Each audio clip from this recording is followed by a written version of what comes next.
Hello बच्चों, let's read the question. The question says incorrect statement is R. First is if Kc is greater than 10 raised to power 3, product predominate over reactant. If Kc is less than 10 raised to power minus 3, reactant predominate over product. If Kc is less than 10 raised to power minus 3, product predominate over reactant. And if Kc is in the range of 10 raised to power minus 3 to 10 raised to power 3, appreciable concentration of both reactant and product are present. So correct options are A and C, B, C and B, only B, C and B and C.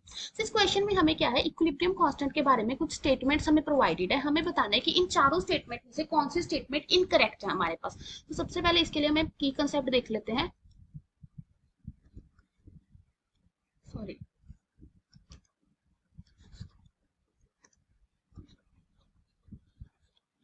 सो इस question को करने के लिए हमारे पास given क्या है, equilibrium constant.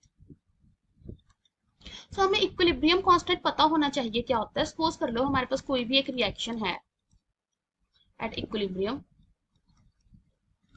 So equilibrium constant is defined as concentration of product at equilibrium raised to power their stoichiometric coefficient. Concentration of reactant at equilibrium raised to power their stoichiometric coefficient.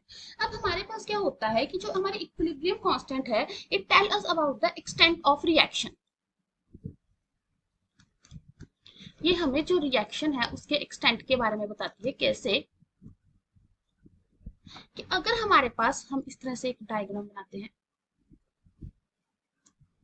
अगर हमारे पास equilibrium constant की value कहाँ है, 10 raise to power minus 3 से 10 raise to power 3 के बीच में है, या 10 रेज़ टू पावर 3 से बड़ी है या छोटी है. सो उसके अकॉर्डिंग अगर वो 10 रेज़ टू पावर माइनस 3 से 3 के बीच में है, सो हम क्या कहेंगे, there is appreciable concentration of product and reactant.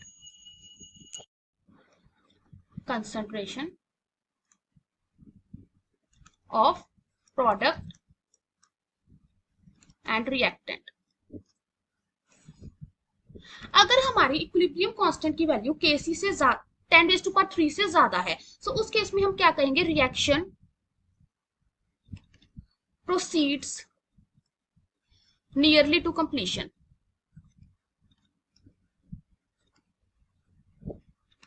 और अगर वो 10 रेज़ टू पावर माइनस 3 से कम है, सो हम क्या कहेंगे, reaction proceeds hardly at all, और we can say reaction proceeds